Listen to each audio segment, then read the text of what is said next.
On prend le shiur du Parashat Hashavua. La Parashat Lech Lecha Bereshit, la fois dernière, on en a parlé, combien l'importance et surtout les choses qui sont cachées derrière. Mais derrière, à part ce qu'il y a dans la Parashat, je voudrais revoir des points avec vous que des fois on n'y pense pas quand on lit une Parashat, et d'accord, que ce sont des points de halakha ou des choses pareilles, on y arrivera. Donc, on va mélanger le shiur sur deux points. Top. Bon, avant de commencer, Ken. Ah oui, alors, Leilu Nishmat, Marcel Messouda, Batsimi. Alors, juste avant, je voudrais reprendre un point sur la paracha de la semaine dernière. Vayivarech Elokim et Noach. Ouais, super chaud. Vayivarech Elokim et Noach. Tout va bien, tout va bien. Tout va bien. Non, c'est bon. ויברך אלוקים את נוח ואת בניו, ויאמר אלוקים אל נוח ואל בניו, après que Noach est sorti de la... Ouais, on va être au moins que ici, comme ça ressemble sur personne. La clim. Arrive à mettre là-bas la clim. Là-bas, tu vois le dernier, ouais, à gauche, tu le mets sur celui-là, là, et juste que ça donne, voilà, ouais. Juste et puis, voilà. Super, Chazak ou Baruch. Juste un peu d'air, c'est tout. Là, il y a... Exactement. Waouh. Donc, Vayivarech Elokim, après que Noach, on reprend la paracha, après que Noach, il est sorti de la Teva, Akadosh Baruch Hu, il lui a permis de manger la viande. Ça, vous savez que la viande, de manger, avant cela, ils étaient végétariens. Et jusqu'à Noach, on avait le droit de manger le yerek, tout ce qui poussait sur la terre, tous les végétaux. On n'a pas le droit de manger, de tuer un animal et de le manger. Voilà que la Torah, elle vient, elle dit à Noach, en sortant de la Teva, tu t'es occupé de tous les chayot, je te permets, tu as le droit aujourd'hui, les chayot, ils ont, d'accord, la raison qu'ils ont été créés, tous les animaux, c'est pour servir l'être humain. Du coup, on n'a pas le droit de les faire souffrir pour rien, d'accord. Il y a un issour de tsar, Baal et Chaim, un issour de venir faire souffrir un animal. Mais s'il y a un intérêt de pouvoir le manger, donc c'est moutard. Il continue la Torah, il dit comme ça.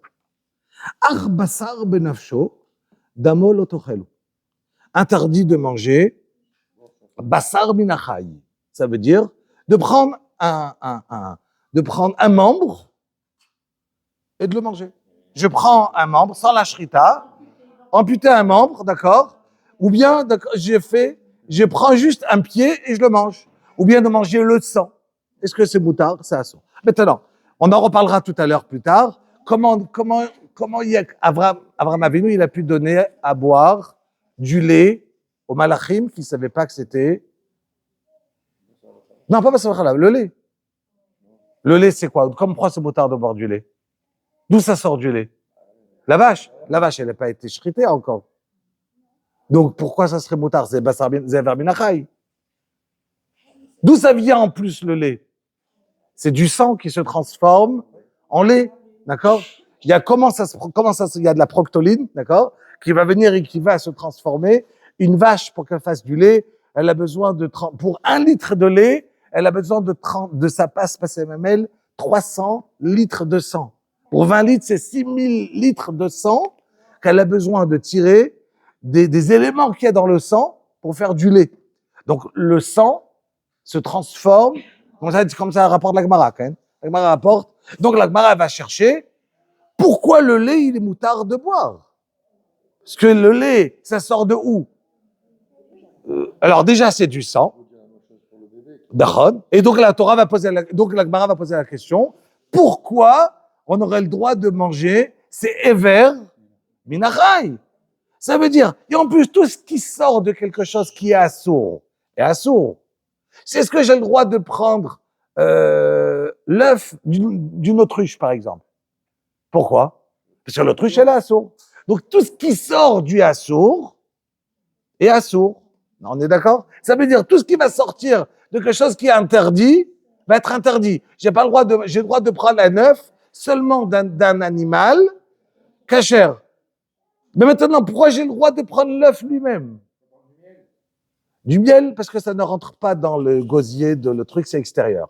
Maintenant, est-ce que j'ai le droit de... Maintenant, pourquoi j'ai le droit de manger du miel? Il y a toujours des pâtes qui se sont cassées, qui ont lâché, qui sont dedans. Quand vous mangez du miel, il y a des morceaux d'abeilles dedans.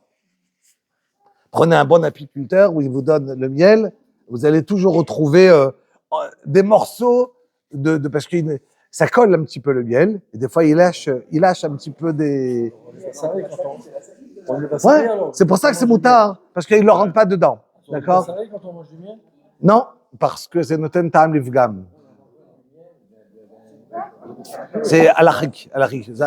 Mais c'est une bonne question, mais c'est noten alachal livgam. Si tu manges une mouche, et ainsi de suite. Donc, je reprends. Est-ce que j'ai le droit de boire du lait? D'accord? Est-ce qu'on aurait le droit de boire du lait? On en reparlera encore une fois. Mais, non, mais pourquoi on aurait le droit de boire du lait? Parce que ça sort du assour. Elle est vivante, elle n'a pas été shritée, encore une fois. Elle n'a pas été... Mais j'ai dit que si je prends c'est la même chose. Mais c'est la même chose. Si elle est vivante, j'aurais le droit de prendre. C'est la même idée. Je prends de quelque... Oui, mais je prends de quelque chose, et en plus du sang, ça ressent, et du sang, c'est chayav karet. D'accord? Et la Gemara va poser la question, de quel éther on a le droit de boire, où la Torah elle a permis le lait? Alors la Torah, la Gemara tout de suite va vous répondre, si vous donnez la réponse, il y a plusieurs réponses de la Gemara, que si la Torah nous a dit « Eretz zabat halav ou dvash », ça veut dire que la Torah, elle ne peut pas donner un shvar, une louange sur Eretz Israël, si c'est assour. Eretz zabat halav ou dvash, c'est une terre qui a beaucoup de lait. S'il y a beaucoup de lait, mais le lait était assour, je ne peux pas dire « Ah super, Eretz Israël il a plein de lait ». Si c'est assour, forcément, c'est que c'est moutard. Après, la Gemara cherche, mais comment c'est moutard? D'accord? Pourquoi c'est moutard? La Gemara apporte plein de preuves, les attire pour permettre. Mais moutard à partir de quand? À partir de Matan Torah. La question, est-ce qu'Avraham Avinu, il avait le droit d'en boire? Avant. Et est-ce qu'il lui l'a donné? Il a servi. Mais est-ce que lui, il avait le droit? Est-ce qu'il y a l'hiver de donner un goy? Mais je ne rentre pas dedans. Mais c'est beaucoup plus profond à savoir quel elle était. Ok, donc je reprends. Arbassar, benafsho, damolo tochelu. Assour de manger, on a dit quoi? Ever minachai. Ever minachai, je ne traduis plus. Un membre du vivant. Je prends une vache, je lui coupe un morceau et je le fais un petit steak. Est-ce que c'est moutard ou c'est assour? Assour. Ever minachai. Assour aussi de même de manger le sang. Continue la Torah, elle dit, Bassar, la Torah elle apprend ici que pas seulement on n'a pas le droit de tuer un animal, mais on n'a pas le droit aussi de se tuer à soi-même, de se suicider. Alors, on n'a pas le droit de se suicider en sortant du sang. Demande la Gemara, et si quelqu'un il va se pendre? Ah voilà, décaché, qui ne fait pas sortir du sang, et dit Rashi sur place, arrête, il dit Rashi, af alpi chez tartrim tzad shama bebema, et donc, nafshotechem af achone katzmo. On apprend d'ici que même celui qui va s'étrangler, c'est assourd. D'accord? Que quoi? Que la Torah, elle te dit attention. Si tu vas, chas v'shalom, te suicider, d'accord? Je te punirai. Donc ça veut dire, il y a des gens, ils posent la question, mais d'où il y a écrit dans la Torah? Plusieurs fois, on pose la question, la Torah n'a pas parlé clairement du Olam Haba et du Gehinam. Voilà, encore un exemple. Quand la Torah parle de quelqu'un qui sait qui est mort, et la Torah elle dit, Edrosh, Bani Edrosh, miyada Adam, yadi shachim Edrosh et nefesh Adam. La Torah vieille, elle te dit, je vais punir un Edrosh, je vais revenir et voilà. Pardon, je vais me venir et je... Oui, mais de la personne qui a fait ça, je vais le punir. Donc ça veut dire, de là on revient, il rapporte Cheskoni, c'est un des Rishonim, que celui qui va se suicider assourd. Donc, dans l'Olam Haba, il sera puni puisqu'il est déjà mort. La question qui se pose dans la halakha, est-ce qu'on a le droit de se suicider quand il y a une raison importante? Ça veut dire. Il rapporte dans Balei HaTosfot, quel est le din si quelqu'un il a été attrapé et on lui dit, les goïms ils lui disent, je vais te torturer tant que tu vas pas être d'accord de te convertir, d'embrasser la croix, d'être d'accord avec notre Dieu. Et lui, il sait qu'il va pas réussir à tenir la torture. Est-ce qu'il a le droit de se suicider pour ne pas arriver à aller contre Akadosh Baruch Hu, oui ou non? Vous êtes extraordinaire parce que qui vous a dit oui? Vous avez une preuve? Alors, par exemple... Et tu as une preuve pour le nom? Oui, peut-être. Il y a des pirouchim. Mais c'est sûr, les preuves, lesquelles, on les cadre, c'est des rishonim. J'invente pas, c'est des halakha. On regarde le Shulchan Aruch. C'est-à-dire Shulchan Aruch, oui, moutar ou assour. Question de halakha, par exemple. Juste, je vous donne un exemple. Tout de suite. Entre deux personnes.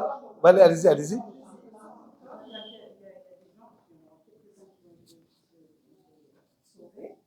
Qui n'ont failli être pris et qui se sont posé la question s'ils se tuaient avant de se faire attraper parce qu'ils voyaient qu'ils allaient être torturés. Alors, c'est autre chose. C'est torturer en tant que torture, mais torture en tant que renier Akadosh Baruch Hu. C'est deux choses différentes. Il y a renier Akadosh Baruch Hu à cause de la torture, et il y a juste souffrir. Quelqu'un qui va juste souffrir, voilà. Il y a eu une histoire au temps du Moyen-Âge qui avait il y avait le temps des croisades. Il rentrait et une fois il y avait à York, en Angleterre, il y avait plusieurs histoires au temps des croisades qui venaient et où tu étais avec ce qu'ils voulaient, où tu passais sur le bûcher. Et voilà que il y a une Kehila entière qui est arrivée et qui s'est retrouvée en train de passer sur le bûcher, mais ils prenaient les enfants. Et les enfants, ça veut dire que les enfants, ils les prenaient, ils devenaient chrétiens. Il y a un rave qui est venu, qui a commencé à égorger tous les enfants. Pour ne pas qu'ils deviennent chrétiens. Il y a un autre rave qui est venu, qui lui a dit, c'est très grave ce que tu fais, c'est assourd. Il lui a dit, et si j'ai raison, et l'autre lui a dit, mais non, c'est moutard. Toute la raison que c'est assourd de se suicider ou de tuer, c'est parce que faut servir à Kadosh Baruch Hu. Mais là, maintenant, dans mon cas à moi, je suis obligé de tuer les enfants parce que sinon, ils vont devenir chrétiens. Ils vont renier à Kadosh Baruch Hu. Est-ce que c'est moutard ou c'est assourd? Ils ont une discussion. Il lui a dit, écoute, j'ai pas de preuve à te donner. Mais si c'est moi qui ai raison que c'est assourd, je te souhaite la mort la plus atroce possible. Et il rapporte ici dans le Dat Skenim, je veux le lire, מכאן מביאים ראיה אחת, אותם ששוחטים התינוקות בשעת השמד. ומעשה ברב אחד, ששחט הרבה תינוקות בשעת השמד, שיראי שמא יעבירום על דת. והיה רב אחד עמו, והיה כועס עליו, ביותר בקרו רוצח. Il appelait tuer un tueur, c'est la source que tu fais. והוא לא היה חושש. Et l'autre, il tuait les enfants, et il n'avait pas peur de faire ça. ואמר אותו רב, אם כי דבריי, Yarog otorav b'mita mishuna, qu'il soit tué d'une manière atroce.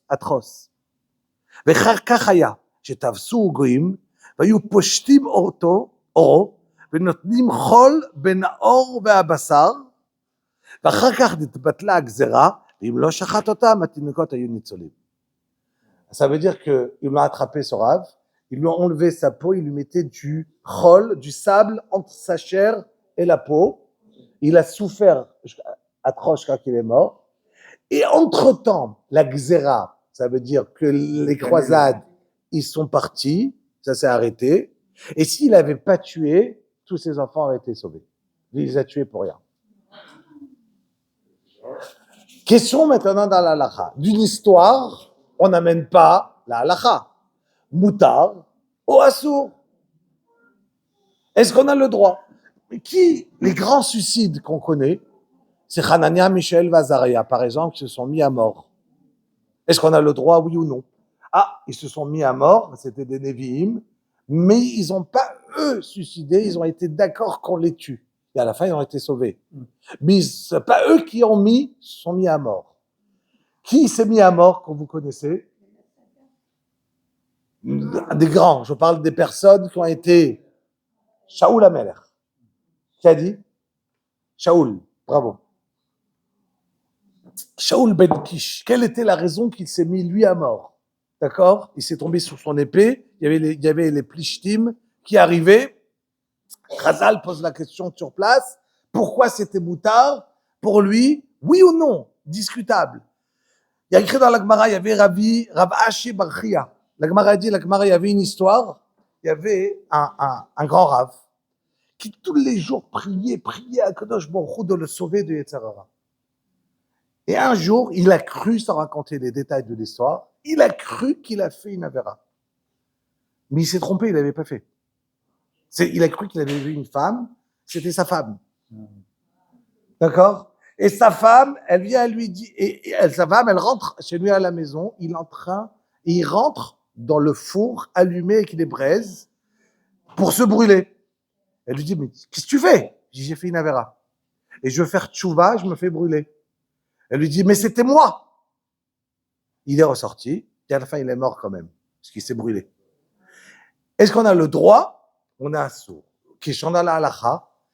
Plusieurs vont ramener que si quelqu'un, il meurt en faisant tchouva pour quelque chose de très grave, à son niveau, c'est moutard. Ou sinon, interdit de se suicider. S'il y a des tortures, et que je vais arriver, chas v'shalom, à renier à Kadosh Baruch Hu, là c'est moutard. Ou sinon, assourd. Quelqu'un qui vaut mieux vivre en souffrant plus de temps, d'accord? Al kochacha ata nolad, val kochacha ata met. Ça veut dire c'est pas notre. On vit, voilà. Kadosh Baruch Hu nous a donné la vie et c'est lui qui nous donne la mort. On n'a pas le droit, nous, de décider de la rapprocher ou de l'éloigner, rien du tout. Ce qu'Akadosh Baruch Hu il fait, on est entre ses mains. Ken. Mais par exemple, pendant la Seconde Guerre mondiale, ou même les espions aujourd'hui, etc., et pour ne pas être torturé et donner le nom de tout un réseau, etc., ils se suicident. Ouais. J'ai pas dit que c'est moutard. Maintenant. Et normalement, c'est moutard. Non. C'est pour sauver. Oui, alors, il faut revoir chaque cas à son, voilà. Mais c'est pas évident de pouvoir le faire maintenant. Quelqu'un qui a vraiment peur et qui sait qu'il va mourir de toutes les manières, que demain qu'il doit mourir, il y a des avis que si il y a la sentence qu'elle est là et il sait, il y a un avis, il lui dit qu'il doit mourir, alors il peut mourir. C'est pas en souffrance. Mais je veux pas rentrer dans les détails. Il y a plusieurs cas parce que ça peut amener. L'idée, c'est assaut. On peut trouver, qu'on n'ait pas besoin de poser de questions pareilles, d'accord? Mais on peut trouver dans certains cas, comme pour ne pas arriver à dire, on a dit, quelqu'un il prend un avion, est-ce qu'on lui demande, tu es juif ou tu n'es pas juif? Il y a un attentat, il fait, je sais pas moi, il fait Paris-Istanbul, il y a des Mechablim qui montent et ils veulent tuer tous les juifs. On lui demande à quelqu'un, tu es juif ou tu es arabe ou tu es chrétien? Il n'a pas le droit de dire je suis chrétien. Le mec qui meurt. Il n'a pas le droit de dire ah non, moi je ne suis pas juif. D'accord? Et s'il doute sur lui, il n'a pas le droit de renier. Alors pour sauver sa vie, il dit pas ça. Assaut. On a bien dit qu'ils avaient le droit de faire semblant de se convertir. Ah, qui a dit qu'ils avaient le droit? Les marans, qui a dit qu'ils avaient le droit? Ils l'ont fait, qui a dit qu'ils l'ont fait? Qui a dit qu'ils avaient le droit de faire semblant en tout en restant d'être Non, exactement juifs, c'est-à-dire qu'il y en a plein qui l'ont fait. Il y en a plein qui l'ont fait, mais qui a dit qu'ils en avaient le droit? C'est pas bien de le faire. C'est pas bien. La solution, c'était de quitter son argent et de quitter l'Espagne en disant on lâche tout. Mais pas parce que ils les ont même pas mis à mort. Ils les ont même pas mis à mort. Ils leur ont dit de quitter leur argent et quitter l'Espagne sans rien. C'est un isayon, une épreuve monstrueuse, d'accord? Mais l'obligation est de quitter son argent, ne pas renier à Kadosh Baruch Hu à l'extérieur. Pardon? Non, je dis eux, les maranes. Parce que l'acquisition, c'était sur quoi? On leur a demandé de quitter la religion, ou d'accord, ou bien de quitter leur argent, leur maison et de quitter le pays. Oui, de quitter le pays. Fallait quitter le pays. C'était ça la loi. C'était ça. Non, ça c'est après. Après qu'ils n'ont pas quitté et qu'ils ont été attrapés, là c'était trop tard. Mais en premier, en 1492, c'était tu quittes ou tu deviens chrétien. Ah, tu n'as pas quitté, on se retrouve en 1510. Là, l'inquisition, il va arriver. Mais en 1492, il y avait déjà le crété qui était là de dire quitte. Ouais, ils avaient le choix de quitter. Mais après, il y a les enfants des maranes. Il y a le maire de Créteil. Il s'appelle Catala. Laurent Catala. D'accord? Il avait dit une fois qu'il est descendant des maranes, parce qu'en araméen, Catala, c'est Chayav Mita. Donc tout le monde lui disait, tu es Chayav Mita parce que tu es devenu chrétien. D'accord? Donc Catala. Mais c'est le nom d'où il vient. Il n'y a pas aussi le cas, plutôt que de tuer quelqu'un. Voilà, ailleurs. On n'a pas le droit. Alors, je sais pas, c'est quoi la question? Encore une fois? Allez, on avance. Donc, en 2 mots, ça veut dire que on n'a pas le droit. Il y a 3 avérotes, rabotaï, qu'on est obligé de donner sa vie. C'est Gilou Yarayot, Shvichut Abim, d'accord? Et Avodazara. Et de dessus, on doit donner sa vie, ne pas transgresser. On peut transgresser Shabbat pour sa vie. On n'a pas le droit de tuer quelqu'un. On n'a pas le droit de Gilou Yarayot, de faire un issour avec une femme qui s'est interdit parce que, d'accord? Aussi, et Avodazara. Avodazara fait partie de renier à Kadosh Baruch Hu. Comment? En disant, je suis pas juif, je suis pas comme ça, je décide d'être chrétien. Même pour quelques minutes. Mais en Israël actuellement, les suicidés, ils sont où? Ils sont enterrés où? En dehors du Alors, c'est encore un autre problème. Parce c'est que, le problème. c'est un autre problème, c'est que, je ne vais pas rentrer dedans, mais 2 secondes, ça va dépendre. On essaye de trouver toujours de comment, voilà. Est-ce qu'il était fou à cet instant? S'il a sauté de la tour Eiffel, je dis qu'il a fait tchouva depuis, entre-temps. Le haut, il était grand. On cherche la raison. On cherche toujours la Metzrout. On est la Metzrout et on le laisse. Oui, mais la question, comment? Et donc, on cherche toujours de donner le srout à une personne et ne pas le mettre. Ok, on avance. Vayomer Hashem el Avraham, Lech lecha me'artzecha, umimoladetecha מבית אביך אל הארץ אשר אראך ולך הקדוש ברוך הוא הביא שאברהם. Abraham, on est d'après plusieurs avis, la 2e fois qu'il va sortir de Haran, parce que la paracha Lech Lecha, elle est en désordre. Il y a une histoire qui va nous arriver après, qui est en vérité avant le début de la paracha. D'accord? Elle est un peu en désordre. C'est fait exprès, la Torah, En Mukdam ou Meuchar Batorah. C'est-à-dire, des fois, il y a des parachiotes dans la Torah et des versets qui ne sont pas dans l'ordre et ça va même prendre certaines choses. D'accord? Mais après, il y aura une histoire avec, on appelle ça Brit Ben Abtarim. On va y arriver, Bezrat Hashem. Mais ce Brit-là, entre Abraham et Akadosh Baruch Hu, Abraham Avinu, il avait 70 ans. Mais là, au début de la paracha, il a déjà 75. Donc, forcément, on se retrouve après. Voilà qu'Abraham Avinu, Akadosh Baruch Hu, il vient et lui dit, tu vas sortir l'air, lecha, pour toi, mais tu vas partir l'Eshem Shamaim. Et il lui donne toutes les brachot. Tu n'as pas d'argent, tu auras plein d'argent, tu auras des enfants, tu auras ci, tu auras ici, tu n'as rien. Mais quand tu pars, attention, tu pars pas pour avoir l'argent. Tu pars pas pour avoir. C'est comme si je vous dis, celui qui vient ce soir au Shiur, il gagne 100 millions. Mais venez pas pour les 100 millions, venez pour le Shiur. D'accord? Qui va réussir? Ça veut dire que l'épreuve de Abraham, elle était à cause de ça. Qu'Hachem lui a donné tellement de promesses, et à la fin, Hachem, il lui dit, vas-y parce que je te dis, pas parce que je t'ai donné toutes les promesses.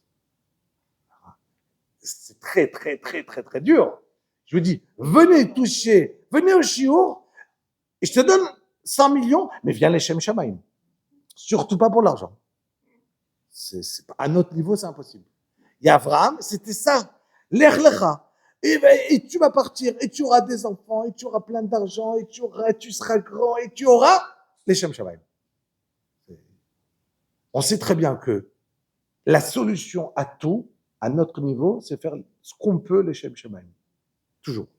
Ça veut dire que dans toute l'histoire qu'on connaît, chaque fois que les rabbanim, il y a une phrase dans le Pirkei Avot qui va dire Kol hamekabel al atzmo ol Torah, tout celui qui reçoit sur lui le joug de la Torah, alors ma'avirim mimenu, on lui enlève de lui ol derech eretz, ol balchut. Ça veut dire on lui enlève de lui le joug de la parnassa, de s'il a un problème avec l'État, les impôts, tout ce qu'il peut avoir autour, on lui enlève. Ça a été prouvé 100 millions de fois. Vous savez, en Russie, ils partaient avant, ils obligeaient les Bachourim il y avait un quota qui devait aller à l'armée. Et toujours, un Bachour qui était pris à l'armée, il partait voir le Chafetz Chaim, il lui disait, Rav, j'ai été pris à l'armée. Il partait à l'armée, il devenait des Cosaques, 25 ans, il partait. Et il partait chez le Chafetz Chaim, sa phrase, elle était, prends sur toi l'étude de la Torah. Le Ol Malchut Shamayim, il y a écrit Ma'avirin. Même si le décret, il est déjà là, après que tu as pris sur toi, on t'enlève. Tu as un problème, on t'enlève. Chacun qui venait chez le Chafetz Chaim, il avait cette phrase. Rav Steinman, Abdebrak, sa photo est juste là, qui est niftar il n'y a pas très longtemps, il y a 4 ans. Et quand on venait chez lui, on lui demandait, tu fais les Shem Shamaim, tu auras de la tzlacha. Et une fois, il y a quelqu'un qui venait chez lui, il lui dit à Rav, j'ai un kollel, j'ai 80 avrechim, je paye à 80 jeunes pour étudier, j'arrive plus à les payer, j'ai plus d'argent. Impossible, ça marche pas. Le Rav, il lui a dit, rajoute encore 20, ça ira. Quoi? Rajoute encore 20? 20 nouveaux. Je dis, Rav, je ne m'arrange pas avec 80. Je t'ai dit, tu veux la bracha, rajoute 20. Donc, il a écouté, il y a eu des nissim, ça a marché. 6 mois plus tard, il revient et dit, Rav, voilà, ça cartonne, Baruch Hashem, j'ai déjà 200 avrechim et j'ai trouvé un financement extraordinaire. Ça cartonne. Est-ce que Rav, je peux rajouter encore 50? Il lui a dit, mais tu es fou. 200, c'est super dangereux. Enlève. Comment tu vas payer? Je dis, Rav, je comprends pas. Quand je n'avais pas d'argent, vous m'avez dit, rajoute 20. Quand je vous dis que tout va bien, tu me dis, ah, mais il y a un problème. Je dis, quand tu pleures, tu lèves les yeux vers le ciel, tu sais que c'est rien entre tes mains, tu sais pas d'où tu vas avoir. Je suis sûr que tu vas en avoir. Mais dès que tu sens que tout va bien, j'ai très peur. Dès que tu me dis, ça y est, j'ai Baruch Hashem, j'ai celui-là qui me donne, celui-là je m'arrange, il n'y a pas de problème, j'ai la parnassa, elle est bien, tout va bien. Dès que tu as commencé à me dire que tout va bien, j'ai très peur. D'où tu vas payer? Ça veut dire que ça marche plus, ça veut dire que tu as Kadosh Baruch Hu, comment tu sais que ça va marcher? C'est fini. Le Rav Steinman, c'était, quelqu'un est parti chez lui dire, voilà Rav, j'ai un kollel, je dois payer. Il lui a dit, écoute, Bitachon Bachem. Mais Rav, Bitachon Bachem, je sais pas, je dois payer. Qu'est-ce que je fais? Tu sais quoi? Vas-y en Chutz Laaretz, mais un jour, et tu reviens. Un jour. Il est parti, il est resté, il lui fallait $250,000. Il est resté un jour, il avait presque rien. Il est resté un deuxième jour, il a réussi à faire le deuxième jour. En tout, il a eu 125 000, la moitié. Il est revenu. Il est parti chez Rav Steinman, il lui dit, Rav, j'ai pas réussi. Je suis resté 2 jours, j'ai fait 125 000. Comment je paye? C'est bientôt la fête de Sukkot, j'ai pas de quoi payer. Le Rav lui a dit, mais je t'ai dit de rester un jour. Tu avais en tête de rester 2 jours. C'est pour ça que tu n'as pas réussi. Je dis, Rav, qu'est-ce que je dois faire? Il dit, tu voyages, mais 1 heure. Comme ça, tu as bitachon bachem, 1 heure. Je dis quoi, 1 heure après que j'ai atterri? Tiens, arrive à la ville, tu regardes 1 heure et tu reviens. Bitachon bachem, ça marche. Mais tu dois être sûr qu'1 heure. Il a dit pas de problème. En partant, il a pris 2 hétrogim, chez Miazor, si je trouve quelqu'un. Il arrive à la ville, putain, il est dans la voiture, quelqu'un lui dit, ah, tu sais, il y a un riche ici, rentre le voir. Il ne le connaît pas, il rentre. Ah, Shalom Aleichem, qu'est-ce que tu veux? J'ai un étrog. Un étrog? Ah, le riche, il le regarde. Ah, magnifique. Combien tu le vends? 125 000 $. Il rigole, il lui dit, mais tu m'as pris pour un fou. Un étrog, 125 000 $. Je dis, écoute, je sais pas, moi, bientôt, je dois reprendre mon avion. Retour. D'accord? Je sais pas quoi faire. Rav Steinman, m'a dit, tu pars pour 1 heure et tu reviens. Donc, tu es la seule personne que j'ai vue. Le taxi m'a arrêté ici. J'attends 2 minutes. L'autre, il a appelé son Rav.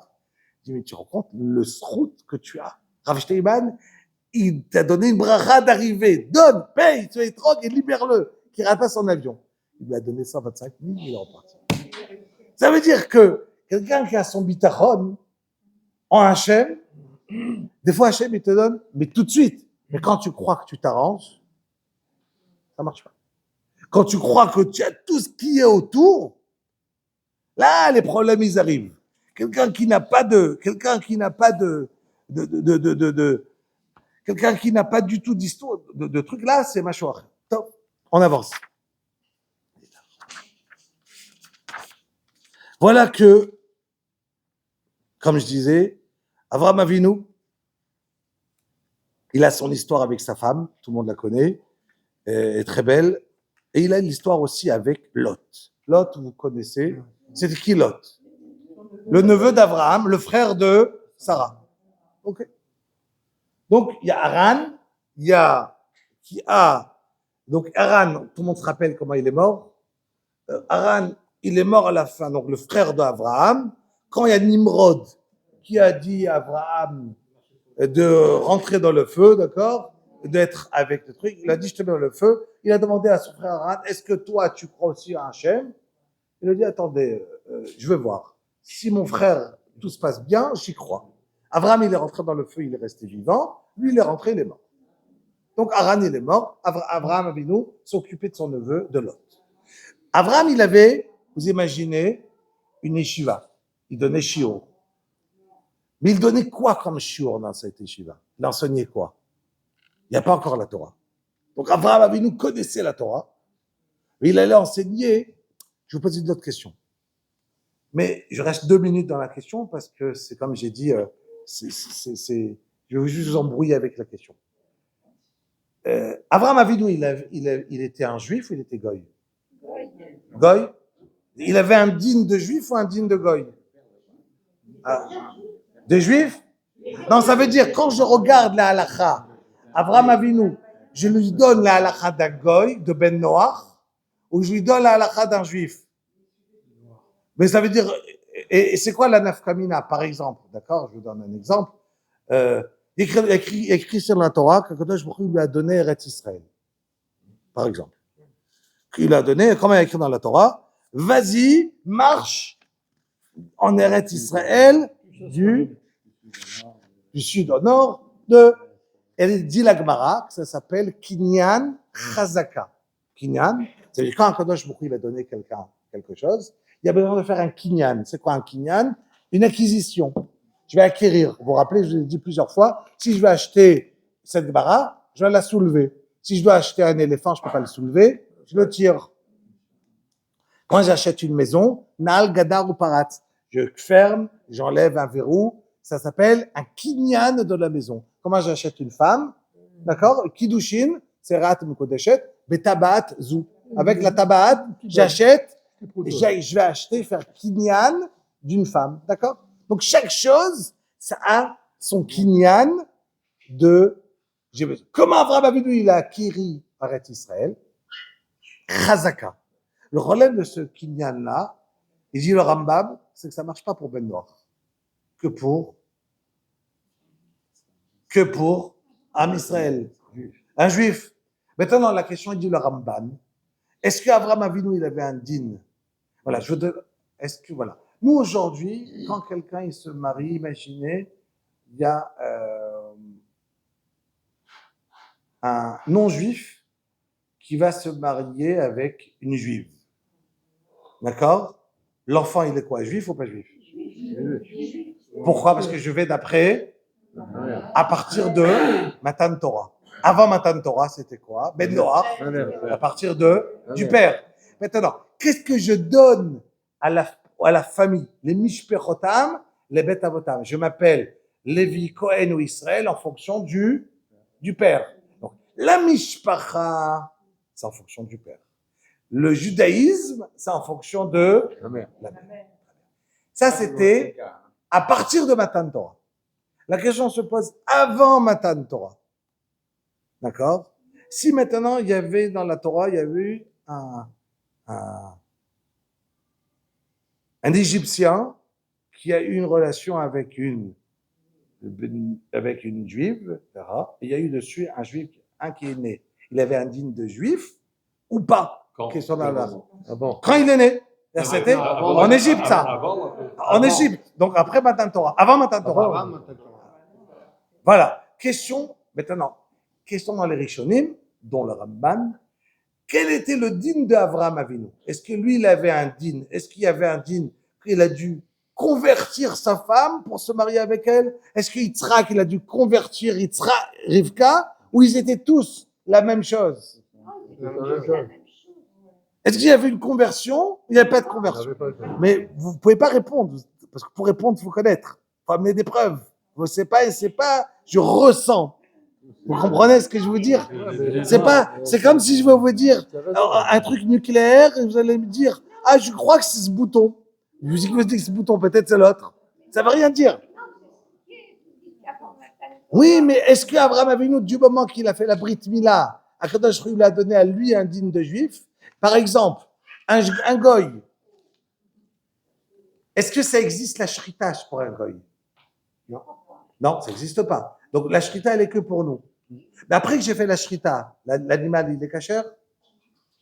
Et s'il n'est pas encore mort, il est déjà shrité, il est encore vivant. Il est shrité. Est-ce qu'il est moutard ou pas? Est-ce que je peux prendre un petit morceau de steak quand l'animal, il a 1 minute, il est entre vivant et shrité? Est-ce que j'ai un din? J'ai fait la shrita à une vache. J'ai fait la shrita à une vache et j'ai trouvé un petit veau dedans qui était au 9e mois. Donc le veau, il était vivant après la shrita. J'ai sorti, il est vivant. Comment on l'appelle? Ben quoi? Ce petit veau, il a besoin d'être shachout? Non. Je peux le manger sans shrita. Parce que là, lui, il faisait partie de la maman. Donc, il fait partie d'un morceau. Donc, je peux. Mais est-ce qu'un ben Noach, il a le droit de manger ça? Non. Parce que lui, il n'a pas le din de shrita. Donc, il n'a pas le droit de manger. Donc, je ne vais pas vous embrouiller. Il y a plein de différences. Voilà. C'est ce que j'ai dit. Je vous ai dit que je ne l'embrouille pas. Donc, j'ai juste dit que je vous ai donné un exemple. Voilà. Pour expliquer que ça va beaucoup plus loin que ça. Je vous ai juste donné. Mais pour moi, oui. On n'est pas bouché, on n'est pas chauffé. Non. Mais on a besoin de savoir. Est-ce qu'Abraham Avinu, il avait un digne de goy ou de juif? C'est ça que j'ai besoin de savoir. Parce que pour comprendre un paracha, j'ai besoin de savoir quel est le digne des Avot. Est-ce qu'ils étaient juifs ou ils étaient goy? C'est ça ma question. Mais non, parce qu'il y a des halachot. Est-ce que lui, il a le droit de faire comme ça, comme j'ai dit, par rapport aux enfants? Un qui a une relation avec cette dame-là, l'enfant, il était digne, il était goy ou il était juif? Si tu considères que la Torah préexistait et que Dieu a parlé, a donné une Torah à Abraham. Voilà. Alors la question, elle est, à partir de quel moment? Est-ce que c'est à partir d'un moment, par exemple, qu'il y a eu la Brit Mila, qu'Abraham, il a décidé, il y a eu la Brit Mila, et qu'on sait très bien qu'un converti, tant qu'il n'a pas fait la Brit Mila, il n'est pas encore juif. Est-ce qu'Abraham a venu, je veux lui dire qu'il est juif à partir de cet instant-là? Mais avant ça, je le considère comme non-juif. Le problème, c'est qu'il a acquéri Eretz Israël avant d'être juif. Ben, c'est ça le problème. C'est ça que je vous dis. Et le problème, c'est qu'il a acquis avant d'être juif, avant la Brit Mila. Là, on est dans la paracha, avant la Brit Mila d'Abraham. Une question que tu aurais posée. Un enfant qui n'est pas circoncis et qui est né mère juif, est-ce qu'il est juif ou pas juif? Il est juif. Ah, il est juif. Alors maintenant, je veux pas. On m'a dit de ne pas vous embrouiller. On a dit que je ne vous embrouille pas. Mais il y a une autre question, d'accord? Tu comprends? Ça veut dire que... Allez, on avance parce qu'il est très tard. J'ai envie de finir dans quelques minutes. Donc, je continue. Alors, non, c'est qu'Akadosh Baruch Hu, il a donné Eretz Israël. Maintenant, si je commence à approfondir avec vous, je vais vous commencer à comprendre ce qui est écrit dans le Zohar. Pourquoi aujourd'hui les Arabes, ils ont une force en Eretz Israël? D'où vient? Est-ce que ça vient par rapport à la Brit Mila? Est-ce que ça vient par rapport à cette Ebouna? Mais là, on va commencer. C'est pour ça que je vous ai dit, j'ai commencé juste à vous donner le début. Et après, on va commencer à comprendre que tout ce qui se passe dans nos temps-là de maintenant, d'accord, c'est lié. Et c'est pour ça que moi, je vous donne, mais pour ne pas vous donner juste des phrases en l'air, j'essaie de vous faire comprendre sur quoi c'est basé. Mais c'est basé sur des choses qui sont beaucoup plus profondes, d'accord, de qu'est-ce que ça veut dire la Brit Mila. La Brit Mila, c'est un brit. Un brit, ça veut dire une alliance. C'est pas venir et de couper un morceau. Si j'enlève un morceau à un chien, il n'y a pas eu une alliance. Ça veut dire quoi l'alliance qu'on a dans la paracha? La paracha, elle vient, voilà, juste avant cette alliance-là, parce que le temps il passe trop vite, voilà que à Kadosh Baruch Hu, il y a, juste, je vais vous raconter une toute petite histoire. Il y a Lot qui se retrouve avec Abraham. Donc Abraham, il a éduqué Lot d'une certaine manière. Donc il lui a donné des bottes minotes, il lui a appris à se comporter. Mais voilà qu'il y a une dispute entre les deux. Et Lot choisit à partir où? À Sdom. Sdom, il le nomme ce jour-là même le chauffette, le Dayan, le plus grand de Sdom. Vous imaginez un peu l'amertume qu'il a dû avoir Abraham? Abraham, il se considère lui comme la personne qui va avoir le maximum de bonnes midot, c'est extraordinaire, c'est super. Abraham Avinu, il est quelqu'un de bon. Et voilà que son neveu qu'il a éduqué toute sa vie, qu'est-ce qu'il vient? Il devient le contraire. C'est dur. Il y avait un Rav ici à Yerushalayim. Il y a une yeshiva quand on partait au Kotel. Ça s'appelle Esh Torah. Elle est sur pont quand vous êtes au Kotel. Une grande yeshiva. Vous la voyez au Kotel, le grand immeuble, le premier. C'est un Américain qui l'a construit. Et pour amener les Bachorim, quand ils amenaient, il y avait un certain Rav, Schuster, il partait là-bas au Kotel. Dès qu'il voyait un Américain, un Anglais, et qui n'était pas religieux, qui venait pour prier, il l'invitait pour manger un repas à la yeshiva, et il prenait Shabbat à la maison, et après qu'il l'invitait, il réussissait comme ça à le chauffer, de temps en temps, tu restes 2 semaines à la yeshiva, 3 semaines, 1 mois, 6 mois, il arrivait à les attraper. Un jour, il est parti, il a vu un Anglais, un télérant, tiens, il lui parle, tu peux venir manger Shabbat à la maison? Avec plaisir, très bien. Après qu'il lui a parlé, il dit, ah, tu sais, tu veux venir apprendre un peu la Torah? Avec plaisir. 6 mois, il est resté étudier. Et il a appris, extraordinaire. Il a fini d'apprendre ce truc. Au bout de 6 mois, le Rav, il lui dit, ok, extraordinaire, voilà, peut-être quand même, on va essayer de te marier, réfléchir, comment de trucs. Il dit, non, moi, je dois retourner chez moi à Londres. J'ai fini mes études ici, maintenant, je dois devenir bientôt prêtre. Donc, je dis, ah bon? Quoi, ça fait 6 mois que tu es ici? Tu m'as jamais dit que tu étais non-juif? Tu regardais. Moi, on m'a dit, quand je suis arrivé quand j'étais en Angleterre, que pour passer mes examens de prêtre, je devais connaître tant étant dans le Tanakh, et tant étant sur la religion juive, tant étant sur... Et je me suis dit, la meilleure manière, c'est d'aller en Israël, et si je peux apprendre. Je suis arrivé ici, vous m'avez proposé. J'ai dit oui. il était chabour, cassé le grave. Sidéré. Il a dit, j'ai mis 6 mois à investir en quelqu'un qui m'a roulé, qui n'a pas voulu me dire qu'il n'était pas juif, qu'il était là, et que le gars, il est parti, il est devenu prêtre. Ça fait la peine, il y avait toujours ça dedans. Passe quelques mois, un juif anglais qui tape à la porte et qui lui dit, voilà, bonjour Rav, j'ai plein de questions de Emouna, j'ai besoin de vous parler.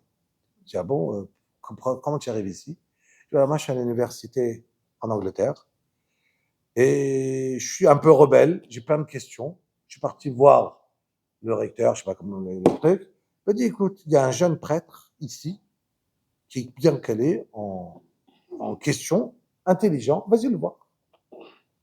Et je suis parti le voir, il m'a dit, écoute, toutes les réponses que j'ai, je les ai appris à l'Yeshiva à Yerushalayim. Tu veux connaître la source? Vas-y là-bas. Le Rav, il écrit, il a dit, en quelques années, j'ai eu plus d'une dizaine de Bachurim que le prêtre a envoyés. Ah, il a fait un bon investissement. Et il dit, des fois, on en fait quelque chose, tu te râles, tu dis, pourquoi Kadosh Baruch Hu m'a fait mettre pour rien un prêtre, d'accord? Et que moi, mon but était d'enseigner la Torah. Nous, on doit nous donner. Qu'est-ce qui va pousser? Ou comment ça va pousser? Où ça va aller? Aucune idée. Il a bien délégué. Je finis avec un point sur la paracha. Voilà que Avraham Avinu se trouve avec un... Il y a Lot qui va à Sdom.